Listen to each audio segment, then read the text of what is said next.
نحمده ونصلي على رسوله الكريم اما بعد فاعوذ بالله من الشيطان الرجيم بسم الله الرحمن الرحيم رب اشرح لي صدري ويسر لي امري واحلل عقدة من لساني يفقهوا قولي. معزز سامعین، آج کی اس مجلس میں آپ سب کو خوش آمدید کہتی ہوں. اللہ تعالیٰ سے دعا گو ہوں کہ وہ ہمارے اس وقت میں برکت ڈالے اور ہمیں وہ کچھ سکھا دے جس کی ہمیں ضرورت ہے.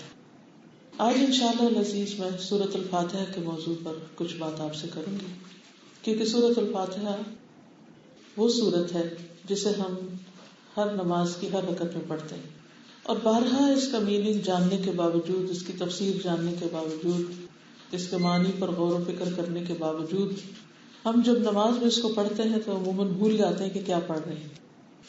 عام روزمرہ زندگی میں ہم کوئی بھی بات کرتے ہیں تو سوچ سمجھ کے کرتے ہیں، ہمیں پتہ ہوتا ہے کہ ہم کیا کہہ رہے ہیں، لیکن بہت دفعہ ایسا ہوتا ہے کہ ہم نماز کی حالت میں بھول جاتے ہیں کہ ہم کیا کہہ رہے ہیں، کیا پڑھ رہے ہیں. تو اس لیے یاد دہانی سب کو فائدہ دیتی ہے. اللہ سبحانہ وتعالیٰ کا ارشاد ہے، فذکر، آپ نصیحت کیجیے، یاد دہانی کرائیے، فإن الذکریٰ تنفع المؤمنین، کیونکہ یاد دہانی مومنوں کو فائدہ دیتی. اس لیے میں آج اپنے آپ کو بھی اور آپ سب کو بھی سورۃ الفاتحہ کے معنی کی یاد دہانی کراؤں گی انشاءاللہ. آغاز ہوتا ہے اللہ سبحانہ وتعالیٰ کے نام سے، بسم اللہ الرحمن الرحیم. شروع کرتی ہوں اللہ کے نام سے جو بہت مہربان، نہایت رحم فرمانے والا ہے، بار بار رحم فرمانے والا ہے. قرآن مجید کی تمام صورتیں سوائے سورۃ التوبہ کے بسم اللہ الرحمن الرحیم سے شروع ہوتی ہیں.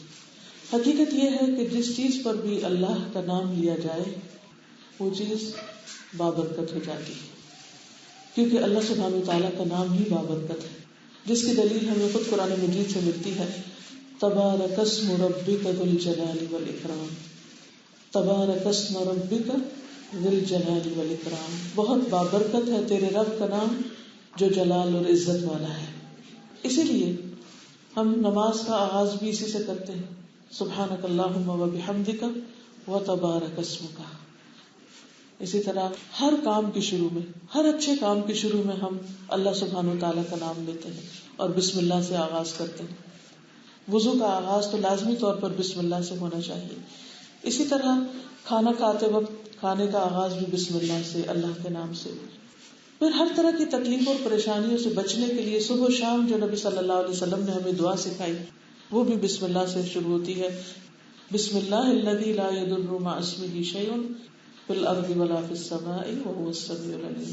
اور حدیث میں آتا ہے کہ جو شخص صبح اور شام 3 بار اس کو پڑھتا ہے اس کو اللہ کے حکم سے کوئی چیز نقصان نہیں دیتی، یعنی ہر طرح کے نقصان اور شر سے انسان محفوظ ہو جاتا ہے.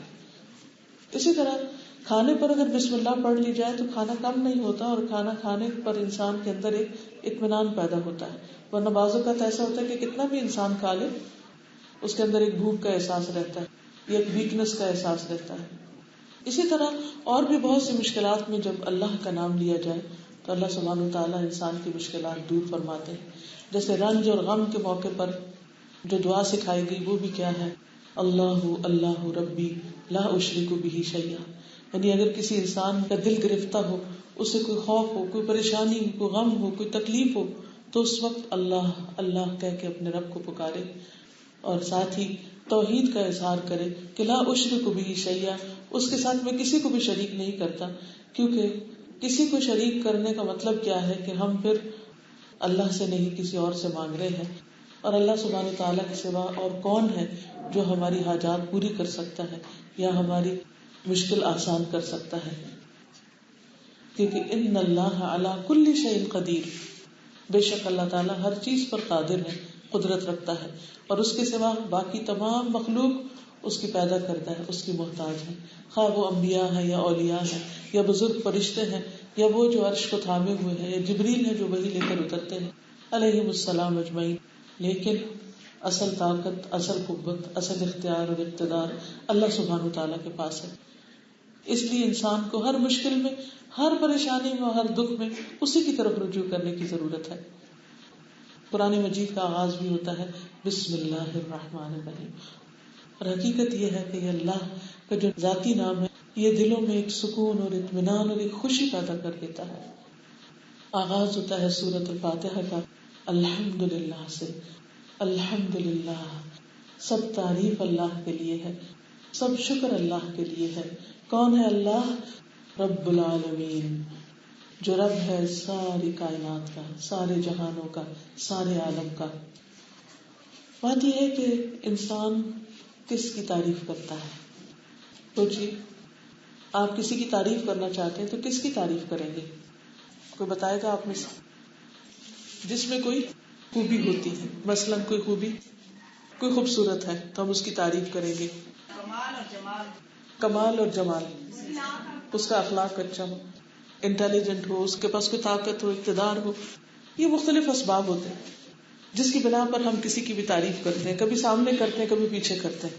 اب آپ دیکھیے کہ اللہ سبحانہ و تعالیٰ، اس کے حسن اور جمال کا اندازہ آپ اس سے لگائیے کہ قیامت کے دن جب اہل جنت جنت میں پہنچ جائیں گے تو اللہ تعالیٰ ان سے پوچھیں گے کہ تمہیں کچھ چاہیے، تو وہ جو کچھ بھی چاہیں گے انہیں وہ سب کچھ دے دیا جائے گا. اللہ تعالیٰ پھر بھی پوچھیں گے تو وہ عرض کریں گے کہ اللہ تعالیٰ تم نے ہماری آنکھیں ٹھنڈی کر دی، ہمیں ہر نعمت جو ہم نے چاہا تمہیں ہمیں عطا کیا. اس وقت اللہ تعالیٰ اپنا دیدار کروائیں گے. اور جب اہل جنت اللہ سبحانہ و تعالیٰ کے چہرے کی طرف دیکھیں گے تو انہیں جنت کی ہر نعمت بہت چھوٹی لگے گی. یعنی انسان کو خوشی عام طور پہ کب ملتی ہے؟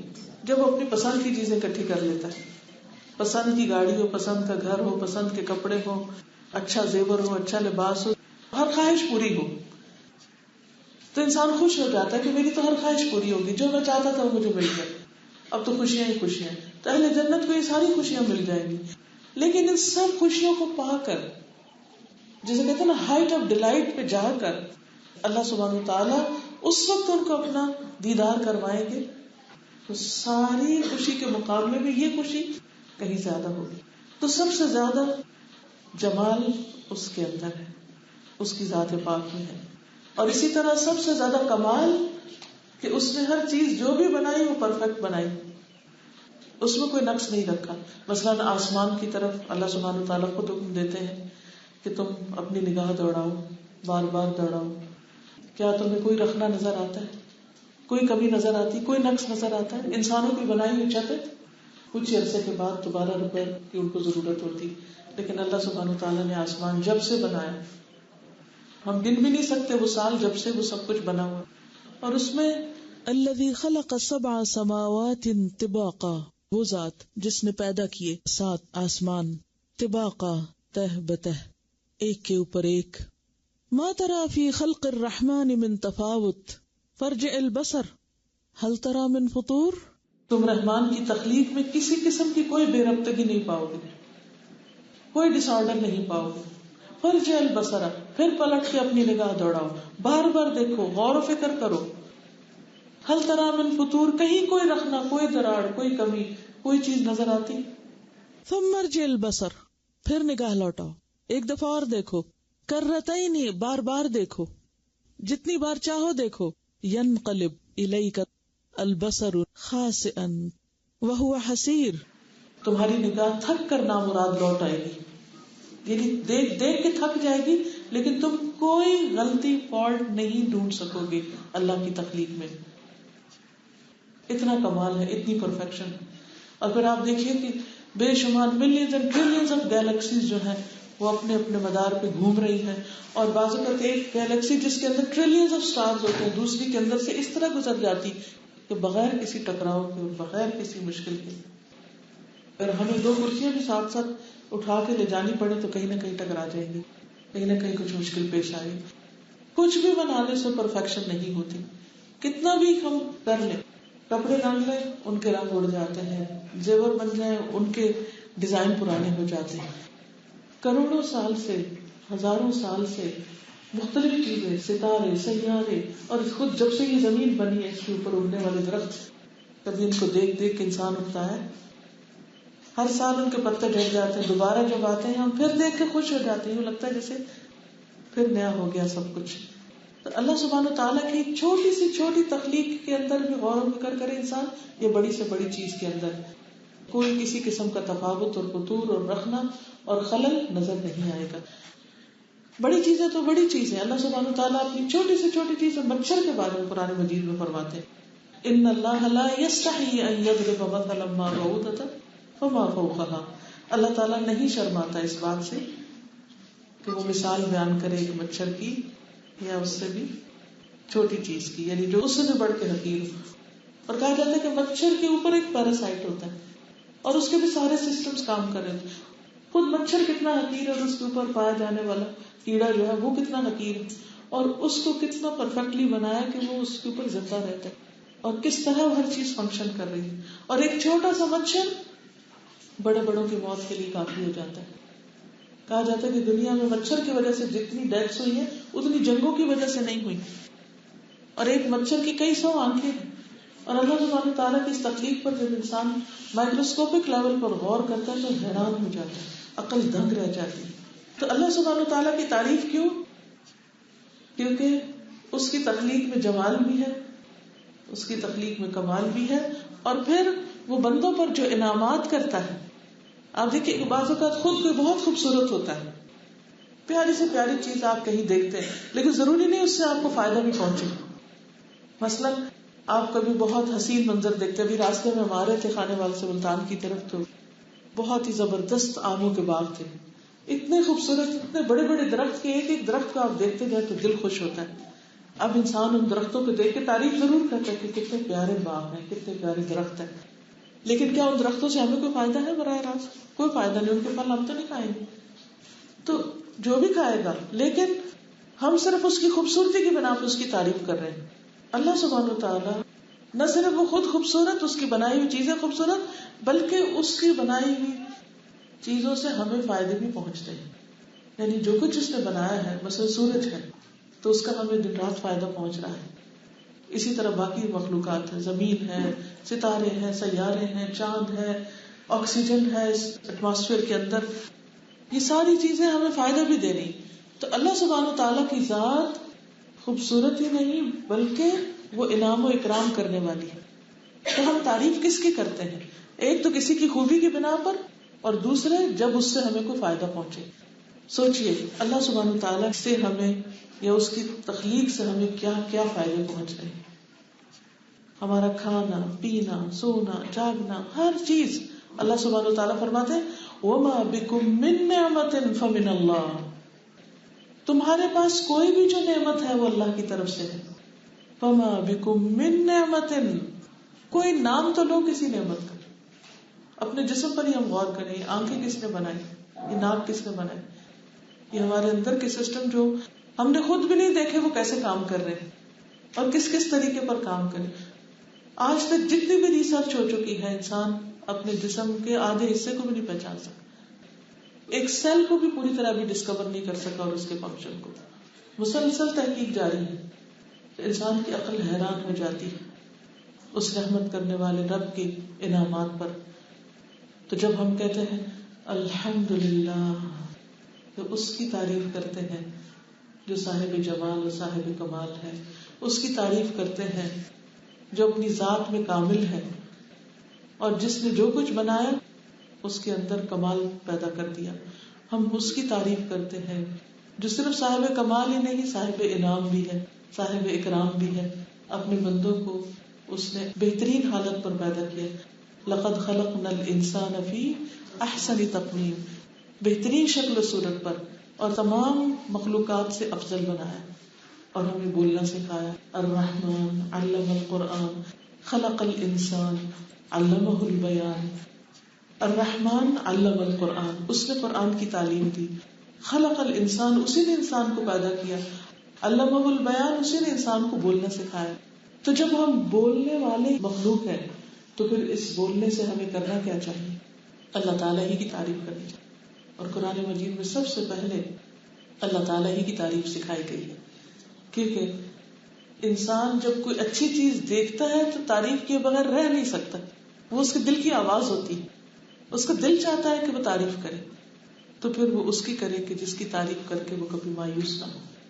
اور باقی انسانوں کے اندر جو خوبیاں ہیں, مخلوق کے اندر جو چیزیں, وہ بھی دراصل اسی کی دی ہوئی ہے نا. مثلا اگر ہم ایک پھول کی تعریف کرتے کہ کتنا خوبصورت پھول ہے یہ, تو حقیقت میں کس کی تعریف کر رہے ہوتے ہیں؟ جس نے پھول بنایا. اصل میں تو تعریف کے لائق وہ ہے جس نے وہ بنایا. کسی انسان کی تعریف کرتے ہیں تو بھی دراصل کیا ہے؟ بنانے والے. مثلا آپ دیکھیے جیسے بچے کی تعریف آپ کرتے ہیں تو فوراً ماں خوش ہو جاتی. کیوں؟ یا وہ کریڈٹ کس کو جا رہا ہوتا ہے؟ ماں کو جا رہا ہوتا ہے. تو ہم جب مخلوق کی تعریف کرتے ہیں تو دراصل اللہ سبحانہ وتعالیٰ ہی کی انڈائریکٹلی تعریف کر رہے ہوتے ہیں. اور اگر نہیں کر رہے ہوتے, اللہ کو بھول کے کر رہے ہوتے ہیں, تو اپنے ذہن میں یہ رکھنا چاہیے کتنا مہربان ہے وہ رب, کتنا عظیم ہے وہ رب جس نے یہ سب کچھ بنایا. اس سے فائدہ کیا ہوگا؟ اس سے فائدہ یہ ہوگا کہ کوئی بھی نعمت پا کر ہم مغرور نہیں ہوں گے, ہمارے اندر تکبر نہیں آئے گا, ہم اس کو اپنا کمال نہیں سمجھیں گے کہ یہ میرے کسی کمال کی وجہ سے یہ چیز مجھے ملی. ہم ہر چیز پر پھر شکر گزار ہوں گے. اولاد کی نعمت پر شکر گزار, رزق کی نعمت پر شکر گزار, عقل سمجھ کی نعمت پر شکر گزار, اچھی صحت اور جسم کے پرفیکٹلی کام کرنے پر شکر گزار, ہر چیز پر پھر ہم شکر گزار ہو جائیں گے. اسی لیے الحمدللہ کا معنی صرف اللہ کی تعریف نہیں کی جاتی بلکہ کہا جاتا ہے کہ سب شکر اللہ سبحانہ وتعالیٰ کے لیے, کیونکہ تعریف لازمی طور پر انسان کو شکر گزار بناتی ہے. جب آپ تعریف کرنے والے ہوتے ہیں, جب آپ کسی کی خوبی کو دیکھنے والے ہوتے ہیں تو آپ کی سوچ مثبت ہوتی ہے. آپ کے اندر ایک پرفیکشن کو دیکھنے کی جو عادت ہے اس کی سیٹسفیکشن ہو رہی ہوتی ہے اور پھر آپ خوش ہو رہے ہوتے ہیں. اس کے برعکس جب آپ تعریف کی بجائے شکر کی بجائے شکوے کر رہے ہوتے ہیں تو اس سے کیا ہوتا ہے؟ سوچ منفی ہوتی ہے. اور جب سوچ منفی ہوتی ہے تو آپ پڑ رہے ہوتے ہیں, آپ جل رہے ہوتے ہیں, آپ ہر وقت یہ کر رہے ہوتے ہیں یہ کیوں نہیں, ایسا کیوں نہیں, ایسا کیوں ہے, یہ کیوں بنایا, وہ کیوں بنایا. اور عام طور پر ہمیں چونکہ اللہ سبحانہ وتعالیٰ کی عطا کردہ اور اللہ سبحانہ وتعالیٰ کی بنائی ہوئی چیزوں کی حکمت پتہ نہیں ہوتی تو شکر گزاری سے شیطان ہمیں ڈائیورٹ کر کے شکوے کرنے کی طرف لے جاتا ہے, جس کے نتیجے میں ہماری زندگی مزریبل ہو جاتی. ہماری زندگی میں صرف پریشانی ہی پریشانی ہوتی ہے. اور وہ کس وجہ سے ہوتی ہے؟ ہماری اپنی منفی سوچ کی وجہ سے. ہمیں خوبیاں نظر نہیں آ رہی ہوتی. تو جس بندے کو الحمدللہ کہنے کی توفیق ہو جائے اس کی دنیا آخرت دونوں ہی پار ہے. دنیا میں کیسے؟ کہ مثبت سوچ اور ہر وقت ایک اطمینان اور ایک خوشی ہوگی. کوئی چیز اس کی مرضی کے مطابق ہوگی تو اس پر بھی وہ الحمدللہ کہے گا, اور کوئی چیز اس کی مرضی کے خلاف ہوگی تو اس پر بھی الحمدللہ کہے گا, کیونکہ وہ یہ سمجھتا ہے کہ میرا رب جس نے یہ کیا ہے وہ مجھ سے زیادہ جانتا ہے, وہ مجھ سے زیادہ حکمت رکھتا ہے. اسی لیے نبی صلی اللہ علیہ وسلم کا طریقہ کیا تھا کہ جب آپ کو کوئی نعمت ملتی, کوئی خوشی ملتی تو آپ فرماتے الحمدللہ بنعمتہ تتم الصالحات, اللہ کا شکر کہ جس کے فضل کی وجہ سے نیک کام انجام پاتے ہیں, اچھی چیزیں نصیب ہوتی ہیں. اور اگر تکلیف پہنچتی تو اس پر بھی شکر ادا کرتے, کوئی مشکل وقت ہوتا تو اس پر بھی اللہ تعالیٰ کے شکر گزار ہوتے. کیوں اور کیا کہتے, کیا فرماتے؟ الحمدللہ علی کل حال, اللہ ہی کی تعریف ہے ہر حالت میں, کیونکہ اللہ تعالیٰ کا کوئی بھی کام بے مقصد نہیں. عام طور پر نعمت ملنے پر تو ہم شکر ادا کر لیتے ہیں, لیکن جب ہمیں کوئی تکلیف آتی تو ہم پھر ناراض ہونے لگتے ہیں, اور بعض اوقات بندوں سے نہیں اللہ تعالیٰ سے بھی ناراض ہونے لگتے ہیں, حالانکہ ہمیں حق نہیں کہ ہم اللہ سے ناراض ہوں. جتنے کچھ انعامات اور احسانات اس نے ہم پر کیے ہیں اس کے بعد کوئی گنجائش نہیں رہ جاتی کہ ہم اس سے ناراض ہوں. لیکن ایسا کیوں ہوتا ہے کہ ہم ناراض ہونے لگتے ہیں اور ناراض ہو جاتے ہیں؟ یہ ہماری لا علمی کی وجہ سے, کم فہمی کی وجہ سے, ناشکر گزاری کی وجہ سے ہوتا ہے. ہمیں ہر حال میں شکر گزار ہونا چاہیے, نعمت ملے جب بھی اور تکلیف آئے جب بھی. اب ہو سکتا ہے آپ کے ذہن میں سوال پیدا ہو کہ نعمت کے ملنے پر شکر گزاری تو سمجھ میں آتی ہے, لیکن تکلیف آنے پر شکر گزاری کیسے, اور وہ کیوں؟ اس کی وجہ یہ ہے کہ جیسے موسم بدلتے ہیں, کبھی ٹھنڈا موسم ہوتا ہے, کبھی بہار کا موسم آ جاتا ہے, پھر شدید گرمی آ جاتی ہے, پھر آٹم آ جاتا ہے, پھر سردی آ جاتی ہے. تو کتنی تبدیلیاں آتی ہیں سال کے اندر. جب سردی آتی ہے تو ہم شکوہ کرتے ہیں سردی کیوں آ گئی, جب بہار آتی ہے تو ہم کہتے ہیں الرجی کا موسم آ گیا, جب گرمی آتی ہے تو ہم کہتے ہیں سخت گرمی لگ رہی ہے, گرمی کب ختم ہوگی. اسی طرح جب فال آتی ہے تو ہم کہتے ہیں ہر چیز ویران سی ہوگی, پتے گرنے لگتے ہیں, بڑی اداسی کا موسم ہے. پھر سردی آ جاتی, کسی حال میں ہم راضی نہیں ہوتے. اب آپ بتائیے کہ اگر گرمی نہ آئے تو ملتان کے آم پکے. جتنی سخت گرمی پڑتی ہے اتنے ہی پھل میٹھے ہوتے ہیں. اسی طرح سردی کے اپنے فائدے ہیں. اسی طرح بہت سی چیزیں جو کائنات میں ہو رہی ہیں وہ بظاہر ہمیں سمجھ نہیں آتی کہ یہ کیوں ہو رہا ہے, لیکن جن کو سمجھ آتی ہے وہ بہت ہی شکر گزار ہوتے ہیں. تو اللہ سبحانہ و تعالی ہم سے زیادہ جانتا ہے. قرآن مجید میں اللہ تعالیٰ فرماتے ہیں واللہ یعلم وانتم لا تعلمون, اللہ جانتا ہے اور تم نہیں جانتے. تو پھر ایسے موقع پر کیا کرنا چاہیے؟ صبر. اور الحمدللہ اسی طرح جب ہماری ذاتی زندگی میں کوئی تکلیف آتی, کوئی پریشانی آتی, تو بظاہر ہم اس پر بڑے تنگ دل ہوتے ہیں, لیکن اس میں بھی خیر ہوتی, کیونکہ حدیث میں آتا ہے کہ مومن کے ہر حال میں خیر ہے. جب اس کو کوئی تکلیف پہنچتی ہے تو وہ صبر کرتا ہے اور وہ اس کے لیے باعث اجر ہوتا ہے, اور جب کوئی نعمت ملتی ہے تو وہ شکر کرتا ہے اور وہ اس کے لیے باعث اجر ہوتا ہے. تو ہر حال میں خیر ہے. یہ تو اجر کے اعتبار سے. لیکن دنیا کے اعتبار سے بھی آپ دیکھیے کہ جب کوئی تکلیف آتی ہے ہم کو دنیا میں, تو دراصل وہ ہماری دھلائی کا وقت ہوتا ہے, تزکیے کا وقت ہوتا ہے. اللہ تعالیٰ ہمیں کچھ سکھانا چاہ رہا ہوتا ہے. اللہ تعالیٰ ہمیں نعمتوں کی یاد دہانی کرا رہا ہوتا ہے, کیونکہ جب تک نعمت ہوتی ہے ہمیں نظر نہیں آتی باتوں کا, ہم اسے فار گرانٹیڈ لیتے ہیں. لیکن جب وہ نعمت جاتی ہے تو پھر ہمیں خیال آتا ہے کہ او یہ تو اللہ کی بڑی نعمت تھی میرے پاس, اور یہ کیا ہوا. پھر ہمیں وہ نعمت یاد آتی ہے اور ہم اپنی غلطی کی تلافی کر لیتے ہیں اس گزری ہوئی نعمت پر شکر ادا کر کے جس کا آج تک شکر ادا نہیں کیا تھا. اسی طرح بعض اوقات انسان سکون میں کچھ کام کرتا ہے اور کچھ کام بے سکونی سے ہی کر سکتا ہے. مثلا ہم زیادہ دعائیں کب مانگتے ہیں؟ جب ہمیں کوئی نعمت مل جاتی. مثلا وہ ماں زیادہ دعائیں مانگتی ہے جس کے بچے ہوتے ہیں, یا وہ جس کے نہیں ہوتے, اولاد کی جس کے نہیں ہوتے. اور جب بچے مل جاتے ہیں تو پھر نماز سے بھی جاتی. وہ کہتی ہے اب بچوں کی وجہ سے بہت مصروف ہو گئی ہوں, اب اللہ کا حق پورا ہی بھول گیا. تو ایسی صورت میں جب انسان کے اوپر کوئی تکلیف آتی تو اس کے ذریعے اللہ تعالیٰ اس کے گناہ بھی معاف کرتا ہے, اسے نعمتوں کی قدردانی بھی کراتا ہے, نعمتوں پر شکر گزاری بھی آتی ہے. اور جب نعمتوں پر شکر گزاری آتی ہے تو اللہ تعالیٰ نعمتوں میں اضافہ فرماتے ہیں, جسے ہم عام طور پہ کہتے ہیں نا بلیسنگ ان ڈسگائز, کہ وہ ایک اور پردے میں ہمارے لیے نعمت اور رحمت بن جاتی. قرآن مجید میں اللہ تعالیٰ فرماتے ہیں کہ عسیٰ ان تکرہوا شیئا, ہو سکتا ہے کہ ایک چیز تمہیں ناپسند ہو, ویجعل اللہ فیہ خیرا کثیرا, اور اللہ تعالیٰ اسی کے اندر بہت بڑی خیر رکھ دے, بہت بڑی خیر.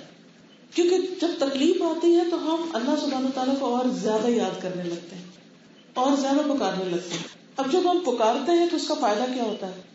اس کا فائدہ یہ ہوتا ہے کہ ہمیں یا تو وہ چیز مل جاتی جو ہم مانگ رہے ہوتے ہیں, جو ہماری دل پسند ہوتی, جس کے لیے ہم خواہش رکھتے ہیں, اور پھر جو چیز مانگ کے لی جاتی ہے اس کی قدردانی بھی زیادہ ہوتی, اس پر شکر گزاری بھی آتی. یا وہ چیز تو نہیں ملتی جو ہم مانگ رہے ہوتے ہیں, اس کے بجائے اللہ تعالیٰ ہماری کوئی مشکل ٹال دیتے ہیں, کوئی تکلیف آنے والی ہوتی وہ دور کر دیتے ہیں, یا اس سے کوئی اور بہتر چیز دے دیتے ہیں. ہمیں خود پتہ نہیں ہوتا کہ وہ ہماری ضرورت ہے. مثلا کسی انسان کے اندر اگر کینسر ڈیولپ ہو رہا ہے تو اس کو پتا ہوتا ہے؟ نہیں ہوتا. اتنے میں اس کو سر درد شروع ہو جاتی ہے اور وہ دعا مانگتی ہے اللہ تو میرا سر درد ٹھیک کر دے. سر درد نہیں ٹھیک ہو رہا, لیکن اللہ تعالیٰ اس کے بجائے وہ اندر کی بیماری ہے جو سخت ڈینجرس ہے وہ ٹھیک کر رہے ہیں. اور انسان کہتا ہے میری تو دعا قبول ہی نہیں ہوتی, میں نے اتنی دعائیں مانگی ہیں لیکن یہ سر درد ٹھیک نہیں ہوتا, یہ تو سر درد ہی ہو گیا. واللہ یعلم وانتم لا تعلمون, اللہ کو معلوم ہے تمہیں نہیں معلوم کہ اس وقت تمہیں کیا چاہیے. تم مانگ رہے ہو ایک چیز اور اللہ سبحانہ و تعالیٰ پردے میں تمہیں دوسری چیز دے رہا ہے. کیونکہ ہم ٹیسٹ میں ہے نا, تو ضرورت اس بات کی کہ ہم ہر حال میں اللہ سبحانہ و تعالیٰ کے شکر گزار رہے ہیں. پھر اس کے بعد آپ دیکھیے کہ اگر یہ دونوں صورت نہیں ہے کہ وہ بھی نہیں ملا جو آپ چاہتے ہیں اور کچھ اور بھی نہیں ملا دنیا کا, تو اللہ تعالیٰ اس دعا کو آپ کے لیے آخرت کے لیے جمع کر رہے ہیں. کیونکہ کچھ ایسی ذمہ داریاں ہم پر, فرائض ہیں ہم پر جو ہمیں اس دنیا میں کرنے چاہیے, مگر ہم اپنی کوتاہی سے وہ نہیں کرتے اور اس پر ہماری پوچھ ہو سکتی ہے. تو پھر کیا ہے, اللہ تعالیٰ ہمیں کسی مشکل میں ڈالتے ہیں, امتحان میں ڈالتے ہیں, تاکہ ہم دعائیں شروع کریں, اتنی دعائیں کریں کہ ان سے آخرت کے بلند درجوں پر جو اللہ نے رکھے وہاں بھی پہنچ جائے، اور ان گناہوں کا بھی کفارہ ہو جائے جن کی طرف ہمارا دھیان ہی نہیں، ان کوتاہیوں کی بھی، ان کمیوں کی بھی تلافی ہو جائے کہ جن کو ہم کمی سمجھتے نہیں. ہم میں سے کون ہے جو یہ دعویٰ کرتا ہے، یہ کر سکتا ہے کہ اس نے اللہ تعالیٰ کے سارے حقوق پورے کر دیے؟ نہیں کر سکتا نا. ہم ہمیشہ کمی کی طرف ہیں اور اسی پہ ڈر لگا رہتا ہے. کیا ہم کسی ایک نماز کے بارے میں کہہ سکتے ہیں کہ وہ ہم نے بالکل ٹھیک پڑھی کہ ہمیں کوئی خیال نہیں آیا؟ کہہ سکتے؟ نہیں کہہ سکتے. حج کر کے آئے، عمرہ کر کے آئے، کچھ بھی کریں، ہمیں ہمیشہ احساس رہتا ہے کہ حق نہیں ادا ہوا. ابھی تو پہلی دفعہ عمرہ کیا تھا، اب دوبارہ جائیں گے تو پھر ساری حسرت پوری کریں گے، کیونکہ پہلے تو پتہ نہیں تھا، اب پتہ چلا ہے، ابھی تو ایکسپیرینس کیا ہے. اور یوں ہماری ساری زندگی صرف ایکسپیرینس کرتے گزر جاتی ہے. کیا ہم سمجھتے ہیں کہ ہمیں قرآن مجید پڑھنے کا حق ادا کر دیا ہے؟ اللہ تعالیٰ تو ایمان کا تقاضا قرار دیتے ہیں. الذین آتیناہم الکتاب یتلونہ حق تلاوتہ اولئک یؤمنون بہ. وہ لوگ جنہیں ہم نے کتاب دی وہ اس کو اس طرح پڑھتے ہیں جیسے پڑھنے کا حق ہے. یہ لوگ اس پر ایمان رکھتے ہیں.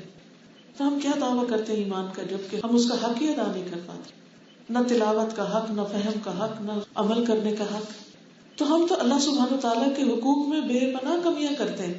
وہ کمی کہاں سے پوری ہو؟ ایک حدیث میں آتا ہے کہ بندے کا جب بہت اونچا مقام رکھا ہوتا ہے اور وہ اپنے عمل کی وجہ سے وہاں نہیں پہنچ سکتا تو اللہ تعالیٰ اسے کسی آزمائش میں مبتلا کر دیتے ہیں تاکہ وہ اس پر صبر کر کے اس اعلیٰ مقام پہ پہنچے. اور بندہ رو چلا رہا ہوتا ہے کہ اللہ تو نے مجھے اس میں کیوں ڈالا؟ اپنی جہالت ہے نا، ہماری لا علمی ہے جس کی بنا پر ہم اللہ سے شکوے کرتے ہیں. تو الحمدللہ رب العالمین، سب تعریف، سب شکر اللہ کے لیے. ہر حال میں اس کا شکر ہے، ہر حال میں اس کا شکر. کون ہے وہ؟ رب العالمین، جو رب ہے سارے جہانوں کا. رب جو ہے عربی زبان میں اس کے 3 بڑے معنی کیے جاتے ہیں: خالق، مالک اور مدبر. تو رب العالمین جو رب ہے سارے جہانوں کا، جو پیدا کرنے والا ہے سب کا. ذرے سے پہاڑ تک، دنیا سے آخرت تک، ہر چیز کا خالق وہ ہے. اللہ کے سوا کسی اور نے ایک مکھی بھی پیدا نہیں کی. لن یخلقوا ذبابا ولو اجتمعوا له. ساری دنیا مل جائے ایک مکھی تخلیق نہیں کر سکتی، ایک مکھی پیدا نہیں کر سکتی، بنا ہی نہیں سکتے. یہ جو کچھ انسان بنا رہے ہیں نا وہ اللہ ہی کی بنائی ہوئی چیزوں کی جوڑ توڑ ہے. جیسے آپ بچے کو لا کے دیتے نا لیگو، تو وہ کیا کرتا ہے؟ ایک پیس یہاں سے لیتا ہے، وہ کبھی گاڑی بناتا ہے، کبھی ٹاور بناتا ہے، کبھی کچھ بناتا ہے، کبھی کچھ. اس کا اپنا تھوڑی ہوتا ہے، وہ تو جوڑ توڑ کر رہا ہے. ہم جتنے بھی انسان ہیں کچھ بھی بنا لیں، بڑے سے بڑے ٹاورز بنا لیں یا بڑی سے بڑی بلڈنگز بنا لیں یا بڑی سے بڑی مشینری لگا لیں، دراصل دماغ بھی اللہ کا دیا ہوا اور چیزیں بھی اللہ کی دی ہوئی، اور انہیں کو جوڑ توڑ کے ہم ایک نئی چیز بنا کے رکھ دیتے ہیں اور خود کو خالق سمجھنے لگتے ہیں اور اس سے امپریس بھی بہت ہونے لگتے ہیں، جبکہ جو کچھ اللہ نے بنایا ہے اس کی طرف ہماری نظر نہیں جاتی. تو خالق وہ ہے. پھر یہ کہ مالک بھی وہی ہے. اور جب ہم یہ مان لیتے ہیں کہ مالک وہ ہے تو ہماری زندگی میں بڑا سکون آ جاتا ہے. مثلاً ہمارے مال میں کوئی کمی ہو گئی تو ہم تسلی میں ہوتے ہیں کہ مالک تو اللہ تھا نا، جو اصل مالک تھا اس نے واپس لے لیا. کوئی چیز خراب ہو جائے، ختم ہو جائے، گم جائے، اسے بعض اوقات ایسا ہوتا ہے زیور چوری ہو جاتا ہے یا کوئی بچہ فوت ہو جاتا ہے یا کوئی اور نقصان ہو جاتا ہے تو ہم کیا کہتے ہیں؟ انا للہ و انا الیہ راجعون. بے شک ہم سب اللہ کے ہیں، اصل مالک وہ ہے، اسی نے دیا اسی نے لیا، کوئی شکوہ نہیں. ہم راضی ہیں اس کی رضا پر. وہ دیتا ہے تو شکر ہے، وہ لیتا ہے تو صبر ہے اور اس پر اجر ہے. اور صبر پہ کتنا اجر ہے؟ انما یوفی الصابرون اجرہم بغیر حساب. بے شک صبر کرنے والوں کو ان کا اجر بے حساب دیا جائے، انلمیٹڈ، جس کو وہ گن بھی نہیں سکتے، جس کا وہ تصور بھی نہیں کر سکتے. تو اس لیے خالق اور مالک اور پھر مدبر بھی، ہر چیز کو وہ پلان کر رہا ہے، ہر چیز اس کی قدر کے مطابق، اس کی تقدیر کے مطابق. اس نے فیصلہ کیا کہ ہم کب دنیا میں آئے اور پھر اسی نے فیصلہ کیا کہ کب چلے جائیں، کیونکہ اس نے پوری کائنات کے اندر ایک بیلنس قائم کر رکھا ہے. کتنے لوگ دنیا میں رہنے چاہیے اور کتنوں کو چلے جانا چاہیے، کتنوں کو کس عمر تک پہنچنا چاہیے اور کن کو کب تک زندہ رہنا چاہیے، سب اس کے پاس ہے حساب اس کا. وہی اس کی تدبیر کرتا ہے. یدبر الامر من السماء الى الارض، آسمانوں سے زمین اور زمین سے آسمان تک ہر چیز کی تدبیر وہی کر رہا ہے، ہر چیز کو وہی پلان کر رہا ہے. اس لیے ہم اسی کی تعریف کرتے ہیں، الحمدللہ رب العالمین، رب العالمین. اور کوئی اور نہیں جو خالق ہو، جو مالک ہو، جو مدبر ہو. اور جو مدبر ہے وہی رازق بھی ہے، وہی رزق دیتا ہے، اور اس نے ہر ایک کا رزق مقرر کر رکھا ہے. زمین سے بھی رزق کا بندوبست کیا اور آسمان سے بھی. اور آپ دیکھیے کہ رزق کے اندر بھی کتنی تنوع ہے. مثلا ایک پروٹین ہے، پروٹین کی کتنی قسمیں ہیں.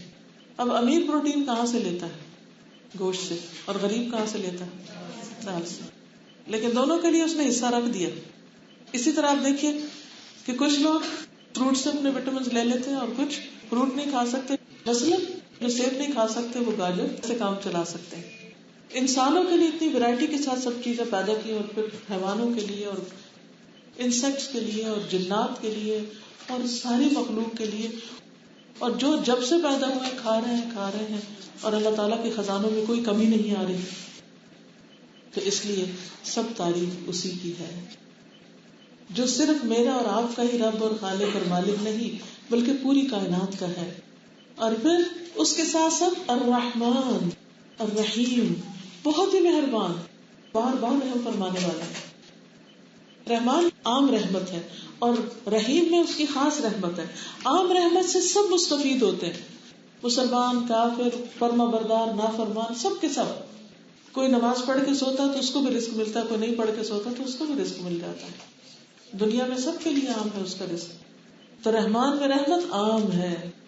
اب دیکھیے انسانوں کا کیا حال ہے جب ان کے اندر کوئی خوبی آ جاتی یا ان میں کوئی کوالٹی ہوتی یا ان کے پاس کوئی اقتدار یا اختیار ہوتا ہے، تو جتنی جتنی ان کی طاقت بڑھتی جاتی ہے اتنا اتنا ان کے اندر سے رحم کا جذبہ کم ہوتا جاتا ہے. بہت زیادہ ڈکٹیٹر بننا شروع ہو جاتے ہیں.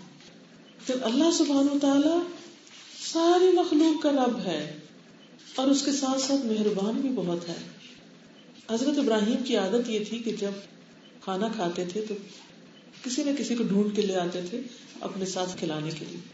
تو ایک دفعہ گھر سے باہر نکلے کہ کوئی مل جائے اور اس کو میں اپنا مہمان بناؤں. اور کھانا کھلانے کے اوپر وہ اتنی کوشش کرتے تھے کیونکہ کھانا کھلانا ایسے کاموں میں سے جو جنت میں لے جاتے ہیں. وَيُطْعِمُونَ الطَّعَامَ عَلَىٰ حُبِّهِ مِسْكِينًا وَيَتِيمًا وَأَسِيرًا. تو ابراہیم علیہ السلام کو اس بات سے بہت محبت تھی کہ وہ کسی کو کھلائیں. اب کیا ہوتا تو ایک دن ایک بوڑھا آیا 80 سال کا، اس کو انہوں نے کھانا کھلانے کے لیے بٹھایا. جب اس نے کھانا کھانا شروع کیا تو اللہ کا نام نہیں لیا، بسم اللہ نہیں پڑھی. تو انہوں نے کہا کہ جاؤ تم، میں تمہیں نہیں کھانا کھلاؤں گا، تم نے اللہ کا نام نہیں لیا. کیوں؟ اس لیے کہ ابراہیم علیہ السلام اللہ کے دوست تھے اور اللہ سے بڑی محبت کرتے تھے. جائے یہاں سے، اللہ کے دوستوں سے میری دوستی اور اللہ کے جو دوست نہیں ہے یا اللہ کے فرما بردار نہیں، میرا ان سے کوئی انا براء منکم مما تعبدون. جب اس کو نکال دیا تو اللہ تعالیٰ نے ابراہیم علیہ السلام کی طرف وحی کی کہ دیکھو میں اسے 80 سال سے کھلا رہا تھا اور اس نے کبھی میرا نام نہیں لیا. تمہارے سامنے ایک دن اس نے نام نہیں لیا اور تم نے اسے اپنے کھانے سے محروم کر دیا. یہ اللہ کی رحمت ہے کہ وہ دہریوں کو بھی، جو اس کو مانتا ہی نہیں، جو سراسر انکار کر دیتے ہیں اور کہتے ہیں ہے ہی نہیں کوئی خدا، اس کے وجود کا بھی انکار کر دیتے ہیں. وہ جو شریک ٹھہراتے ہیں اس کے کہ وہ بھی دیتا اور بھی دیتے ہیں، قبروں والے بھی دیتے ہیں ان کو بھی، اور وہ جو اوپر سے کہتے ہیں ہم اللہ کو مانتے اور دل میں ان کے اللہ کی کوئی محبت ایمان نہیں ہوتا، ان کو بھی، ہر ایک کو کھلا رہا ہے. اور جو جتنا نافرمان ہے بعض اوقات اس کو اتنی زیادہ دنیا عام دی ہوئی ہے. تو یہ رحمت عام کے بغیر ہو نہیں سکتی. ہماری کوئی ایک بات نہ مانے، چاہے اپنا بچہ ہو، نافرمانی کرے تو ہم اسے کہتے ہیں جاؤ اپنا کام کرو، نہیں ہے تمہارے لیے کچھ. کتنی دفعہ ایسا ہوتا ہے کہ ماں جو سب سے بڑھ کر اپنے بچے سے پیار کرتی ہے، جب وہ دیکھتی ہے بچے نے آج بھی بات نہیں مانی، کل بھی نہیں مانی، پرسوں، تو غصے میں آ کے جاؤ اپنی راہ لو. حتیٰ کہ ایک اسمائل کرنے سے بھی گریزاں ہوتی، کوئی سافٹ کارنر نہیں ہوتا پھر دل میں. تو اللہ سبحانہ و تعالیٰ کتنا مہربان ہے. اور آپ دیکھیے کہ فرعون کیسا متکبر تھا، لیکن موسیٰ علیہ السلام کو کیا کہہ کے بھیجا. موسیٰ اور ہارون علیہ السلام کو فرمایا اذهبا الى فرعون انه طغى. اذهب الى فرعون، موسیٰ علیہ السلام سے کہا جاؤ فرعون کی طرف، انه طغى، اس نے سرکشی کی. اور اس کو کیا کرنا، قولا له قولا لینا، نرمی سے بات کرنا. کیوں؟ شاید نصیحت پکڑ لے، شاید سیدھے رستے پہ آ جائے. فرعون وہ سیدھے رستے پہ آ جائے، ہاں ہو سکتا ہے، وہ بھی تو اللہ کی مخلوق ہے، اس کو بھی تو اللہ ہی رزق دے رہا ہے. اور اتنے تکبر کے باوجود، اور پھر اس کے جتنے بھی وزیر امیر کبیر جو بھی تھے ان سب کو بھی کیسی کیسی دنیا کی ترقی دی اور کتنی زیادہ مہلت دی، اور ایک کے بعد ایک چانس دیا، آزمائشیں بھیجی ان پر کہ سیدھے رستے پہ آ جائے. نعمتیں بھی تھی، تکلیفیں بھی تھی، لیکن وہ نہیں مانے تو بالآخر ڈبو دیا، کیونکہ وہ اپنے منطقی انجام کو پہنچے. اس لیے اللہ جو سارے جہانوں کا رب ہے، سب کو پال رہا ہے، سب پر مہربان ہے، لیکن اس کی خاص رحمت ہوگی اپنے ماننے والوں کے لیے، اور وہ جنت کی شکل میں. حدیث میں آتا ہے اللہ تعالیٰ جنت سے فرمائیں گے انت رحمتی ارحم بک من اشاء، تو میری رحمت ہے، تیرے ذریعے میں جس پہ چاہوں رحم کروں. اور سورۃ الدہر میں بھی آتا ہے یدخل من یشاء فی رحمتہ، وہ اپنی رحمت میں جسے چاہے گا داخل کر لے گا، جسے چاہے گا اس میں داخل کرے گا.